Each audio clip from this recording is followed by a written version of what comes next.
Welcome back, everybody, to another episode of the Construction Corner podcast.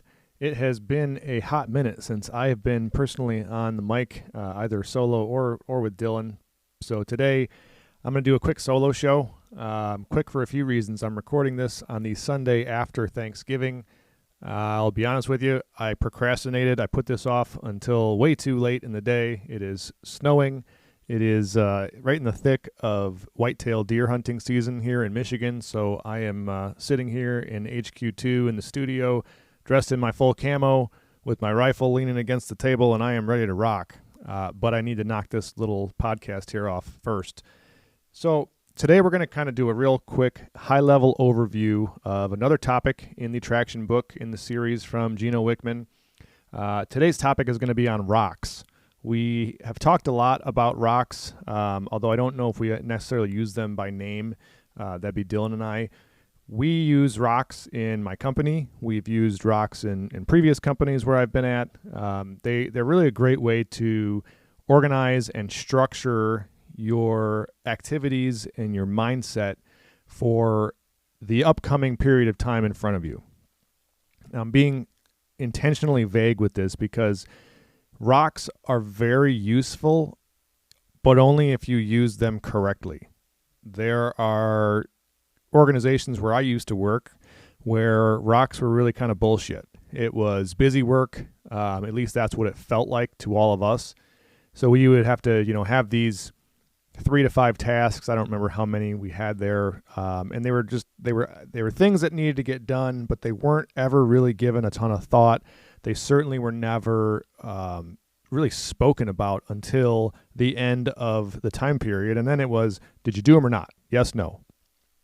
And while that may be a fine way to do it for some organizations, what I have found is really following closer to the layout that Gino Wickman presents in Traction and some of his other books for accomplishing your rocks. It really breaks it down to an easier, better, more efficient way to do it.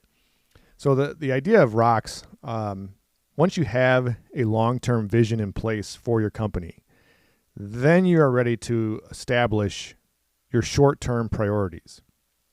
Those short-term priorities happen to be your rocks.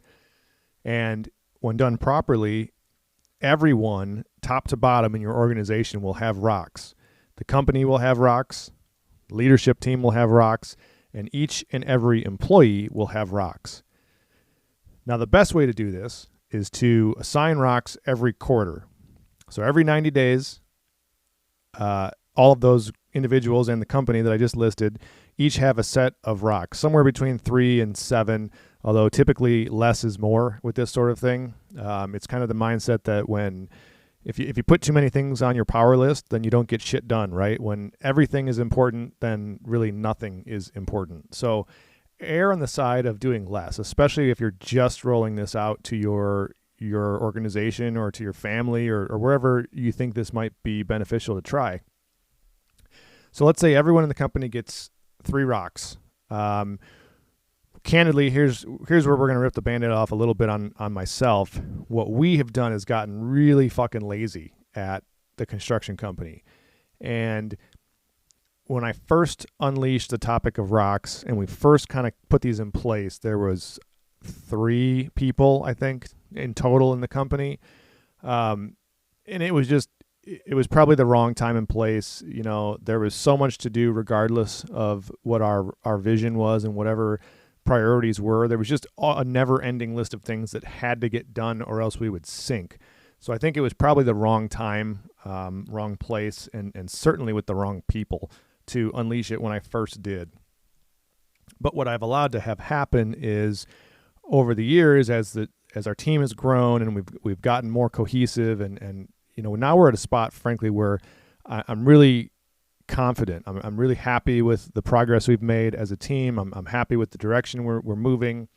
I think we have a very strong team, a group of very strong-minded individuals who are, frankly, kicking ass every single day. But what I never did was kind of go back and reset the structure of rocks. And so what we did was when there was just a few of us, we started slacking, and we started to say, all right, well, 90 days is not long enough to do this because we all have there's just too much to do. We can't focus on this. And really, these are all just dumbass excuses, but that's what we used, right? Just let's be real here. So we would push the 90-day rocks into 6-month rocks, and then the 6-month rocks into annual rocks, and that at that level, I mean, it's kind of pointless. It's like putting or making New Year's resolutions, right? On New Year's Eve, you sit down and you make this list of resolutions for all these fucking things you want to accomplish for the next year. Well, what happens by and large with most New Year's resolutions? They get forgotten about, they get canceled, they get thrown into the dust, and they never actually occur, right? That's why if you go to any gym, pick a local gym near you and go visit it in the 2 to 3 weeks after New Year's Day, and it will be packed. Standing room only, packed, wall to wall, with sweaty ass people bumping into each other. Now, go to that exact same gym in February or in March or any time thereafter, and I would almost guarantee you that it would be dead comparatively to what it was in those first couple weeks of the year. And that's because so many people make the New Year's resolution that they're going to get in shape, they're going to lose weight, blah, blah, blah, blah, blah, all these great things. And they mean well, and there's nothing wrong with these, but they put it on such a huge time scale that they don't have a way of accomplishing, they don't have a way of actually tracking anything, and then it just goes away. So, reeling back real quick to the rocks discussion, what we need to do is really focus on quarterlies, right? 90-day rocks, 90 days to take your vision and parse it down into actionable chunks that can actually advance the company. So what we've done anyways is we've slacked, and even as recent as 2023 here, we really do 6-month rocks, and that's not the right way to do it, right? Just calling a spade. We fucked up. We allowed ourselves and our team to be lazy and complacent with this, but we've done it. So what happens is we set these lofty rocks, and some of them are realistic. Some of them may or may not be. But we put such a long time frame on them that frankly people forget about them, or they procrastinate, because we're all procrastinators by nature. What happens is nothing gets done. And what we're seeing right now coming into Q4 or mid Q4 rather of the year, when we start looking at rocks, like, well, shit isn't done. And a overwhelming majority of our rocks throughout the organization are not done. And frankly, some of them are to the point where they cannot be completed by end of year. So to me, as a leader, as the guy in charge of this whole ship, that's a big problem. So moving into next year, into 2024, we are going to right the ship on rocks, and among many other things. I said we're doing good, we're growing well, and we're progressing good as a team. That does not mean we are without need of improvement. We need to improve drastically in lots of areas, and I do think that's a healthy place to be. So for next year, we're going to really, really narrow it down. But what I wanted to do today was just touch briefly on what the hell the rocks are, and we'll go either next solo episode for sure. We'll talk about how to actually select them and who needs to be doing what. But one of the stories that Wickman mentions in 2 of his books now that I've read recently, when talking about rocks, is they talk about I don't know if it was a student or client or just an anecdote they heard of people working in a cotton field picking cotton. And when you look out over this cotton field, it's just this massive sea of cotton, and it's an almost inexhaustible amount of cotton to pick. So what the narrator of the story would do is they would take a stick and they would chuck this stick as far as they could throw it. Okay. And then all the people picking cotton would agree, we're just going to pick until we get to the stick. And so they'd put their heads down and they would bust ass and they would work, and they would work until they got to the stick. And when they got to the stick, guess what? They chuck that son of a bitch again, and then they work. And what it does is it chunks down your massive goal, your massive vision into actionable and attainable steps. I do this when I'm running, and I've made very clear before, I don't run like my buddy Dillon runs. my max is, I've run 10 miles at a time before, and that was not all that pleasant. But what I do, regardless of whether it's 10 miles or whether it's a 5K or whether it's, any amount of physical activity, is I start playing games with myself, because I know how my mind works. And I know that if I can parse things down into smaller chunks, it makes it seem at least easier to me to accomplish. So I will start making landmark notes in my mind of half mile or of a mile. And when I start collecting these half mile landmarks, it's easy for me to do the math in my head and say, all right, I'm now, a fifth of the way there, or whatever it may be. And then I keep stacking those wins and wins and wins and wins. It's the same way I do 75 hard. When you get to day 1 through 5, those are brutal. Those are the hardest days I've found, regardless of what phase you're doing. And it's because they're so new and it's so much to accomplish. And you're just looking out of this broad horizon of, holy shit, I've got 74 more days of this. And it's hard to fathom. But when you get to day 5 or day 10, and all of a sudden you start doing the math, like, well, okay, I'm a seventh of the way there. Or, when you get to day 25, you're, holy shit, now I'm a third. Okay, I have 2/3 left to go. And to me, anyways, that's how my mind's always worked. It allows me to keep my head down and keep pushing until I get to that next stick. So that's the whole point of 90 days of shrinking these things down to 1 quarter and 1 quarter only, and not letting that slip. And the key is focus, right? When everyone in your organization is focused, you can become a damn laser beam. And that's where we need to operate in my organization, and frankly in yours too, if you want to succeed. Is you have to be focused like a damn laser beam, because that's what drives things forward. That's what really truly pushes the needle. So we're going to focus on rocks, 90-day chunks at a time. Again, you have to set these as things that actually are going to move the needle, right? It's not a to-do list. You can't treat it as another to-do list. We all have them. You still probably need them. I used it. I have a to-do list that seemingly never ends. But rocks are designed to be SMART goals, right? We've all heard of SMART: specific, measurable, attainable, realistic, and timely, I think is what the acronym stands for. Basically, you can't have asshole rocks. You have to be able to measure it. And in our world, they have to be subjective, right? That's one of our biggest pet peeves with employees, is when we ask for input, right? Employees are expected to suggest rocks for themselves. And certainly if they have suggestions for us or for the company, then they should bring those to the table, and sometimes they do, but certainly they suggest rocks for themselves. Now, there's some dissension among the troops that if they take the time to suggest rocks, then we as leaders should not ever adjust those rocks, and that's just not how the fuck it works, so get over it. But what we do is we take those suggestions into account, and we may modify the personal rocks for a given employee, but they are typically at least around the same topic and genre that the initial suggestion was, right? Unless it's just plain ass stupid, and then it just gets thrown out.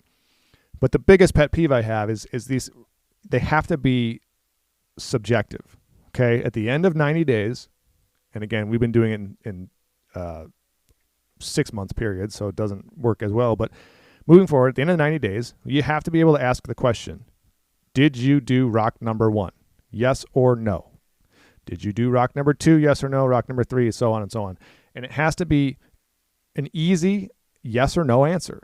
Okay? In my mind, that's the best way to do this. And that's the way we're going to do it, because that's just part of the dictatorship that exists in a company, right? But if it's not subjective, then it leaves too much open to interpretation, and that's bullshit. Nothing ever gets done. So, did you complete this rock? And we will constantly have the conversation that all start off with the waiver, right? Everyone knows what the waiver is. The wavering of opinion, the wavering of calling your own self out. And it's funny, sometimes I laugh at it, because you'll see the same things, and believe me, don't get me wrong, I've been just as guilty of this in the past. You start off by sandbagging and kind of hedging a little bit, like, well, I got this and this done, and I was really moving forward with this whole thing, and blah, blah, blah, but something happened, and and I couldn't complete it, but I was really, really close. What does that mean? It means no, you didn't fucking do it. It's not done. End of story. Stop talking. And once we get to that level across the board where it's not an emotional thing, right? That's what people need to realize too. Like, we can laugh, we can joke, we can throw tomatoes at people, but the reality is it shouldn't be an emotional thing. It is a subjective yes or no. Did you do what you said that you were going to do in the beginning of the quarter? Yes or no. If it's no, that's a problem. We're going to talk about why. We're going to talk about how to strengthen our focus on the next quarter so that we can achieve these tasks or these rocks, these goals that have to be achieved. And obviously, if you did it, we're going to make sure you did it. We're going to make sure we did it, depending on what the rocks are. And then you move on. And if you did it and we did it, then that's great news. Then the company advances. But that's it, guys. That's what it's a short-term focus on long-term vision. And they're things that will actually move the needle of the company forward. And I say that loosely to a point where to move the company forward, our people all have to be moving themselves forward also. So we talked at the beginning of the year, I think, about doing personal development rocks at the construction company. And that's what we did. So I can't remember off the top of my head right now whether we have 3 or 4 rocks total, but let's just say we have 3. One of them had to be a personal development rock. So my own, for example, was for the last half of the year, again, because we did 6 months, I needed to complete both phase 1 and phase 2 of the Live Hard program. We had someone else who was completing 75 Hard. We had someone else who made a commitment to walk on a treadmill 3 days a week. Okay. It could be anything. We had someone else who was going to take a class to get a certification to better their understanding of aspects of their role at the company. These are personal development rocks, and they are great, and I intend to keep them because as we grow and advance and progress as individuals, then we can go and grow and advance as a company. So they got to be big, they got to be lofty, but they have to be attainable, and they have to be things that are actually going to continue to move yourself and the company forward. And so you break it down from your big vision and you work backwards. Lastly, what I'm going to leave you with is another analogy that many of us have seen. It's all over YouTube if you go look for it. But and they mention this in the book, so I'm not giving or I'm not doing this without giving credit, but it isn't Mr. Wickman. So take a glass cylinder and set it on a table. Next to this glass, you have a pile of rocks, you have a pile of gravel, you have a pile of sand, and then you have a pitcher full of water. Now, if you imagine the rocks are your rocks, okay, and you take your rocks, which are your main priorities, your main charging goals of the quarter, and you put those into the glass first, into the cylinder first. Okay, now they all fit. They fit no problem. The sand and the gravel represent other things. The gravel represents your day-to-day responsibilities, so you put some gravel in there too, because you still have to get your normal shit done. The sand represents interruptions, the social media time, the boss that comes and sits in your office without knocking or without making an appointment, the constant nagging and the constant shit that interrupts you. And then finally, the water goes in last. The water is all of the things you can't plan for, the things that you better be scheduling flex time into your daily schedules, because there is always water that comes up. There is always something that comes and hits you in the face when you least expect it. But if you go that route, in that order, rocks, gravel, sand, water, everything fits within the cylinder. Okay? And this is how a healthy human and a healthy schedule should look. But now, quickly envision if you do this in the opposite direction. Many, many people will not schedule and not plan, not prioritize, so they pour the water in the cylinder first. Well, you fill the cylinder up with water, then you pour in your sand. You may have a little bit of room left. Then you pour in your gravel, which is just your regular day-to-day things. Now you're already up to the top of the glass. there's very little room for your rocks, if any. And by the time you start putting your rocks in on top of all of that, nothing fits anymore. So the point of the analogy is put the focus where it belongs, put the focus on your rocks, then filter in the rest of the items that have to get done, and leave last for the interruptions, the distractions, and the inevitable bullshit things that come up. Guys, that's what I have for you today. I know it was kind of quick. We will get way more in depth. We are coming up on our very large and in charge Q4 planning and strategy meeting, in which we are going to renew our focus on rocks, both for the company, for their leadership team, and for all of our teammates. So stay tuned, because I'm sure I'm going to talk quite a bit about it and kind of walk you through what we're doing, because hopefully you can find some value in that, right? We're not perfect by any means, but we're doing a pretty good job of growing. We're doing a pretty good job of moving our own needles forward. And I'm happy to share that if it can be of some value to anybody else out there who's struggling the same way that I have in the past. So with that, guys, that's all I got. Be sure to tune in next week. I know last time I was on here, I was professing that we had a great interview coming up, and we did. But because of some illness and some travel and a whole slew of other things like the water, right? The water that you can't control, the shit that hits you in the face, we had to reschedule. So we have rescheduled. We are doing this interview now on Tuesday of this week. The afternoon of the day you'll be listening to this episode, which means you'll hear the interview episode next week on Tuesday when it drops bright and early at 5 o'clock. But stay tuned. You don't want to miss it. It will be a great one. That much I can promise. Much awaited, and you don't want to miss it. Outside of that, guys, check out our YouTube channel. We are growing that by the day. We have a great young man who is spearheading that and is doing, frankly, a kick-ass job of putting up shorts and reels and all these things I don't understand. But go check it out, the Construction Corner podcast on YouTube. Please, guys, help us spread the word, right? We're coming into the last month of the year here. We are racing towards 2024. Share this around with somebody who needs to hear it, right? Help us grow the show so we can keep coming back. We're not charging fees for any of this knowledge that we're dropping. We're not running ads on the show. We're not boring you to tears with talking about a bunch of shit that we don't use or products that we don't even give a shit about. Do us a solid and help us grow the show by sharing it around. With that, y'all, I'm out of here. We will see you next time.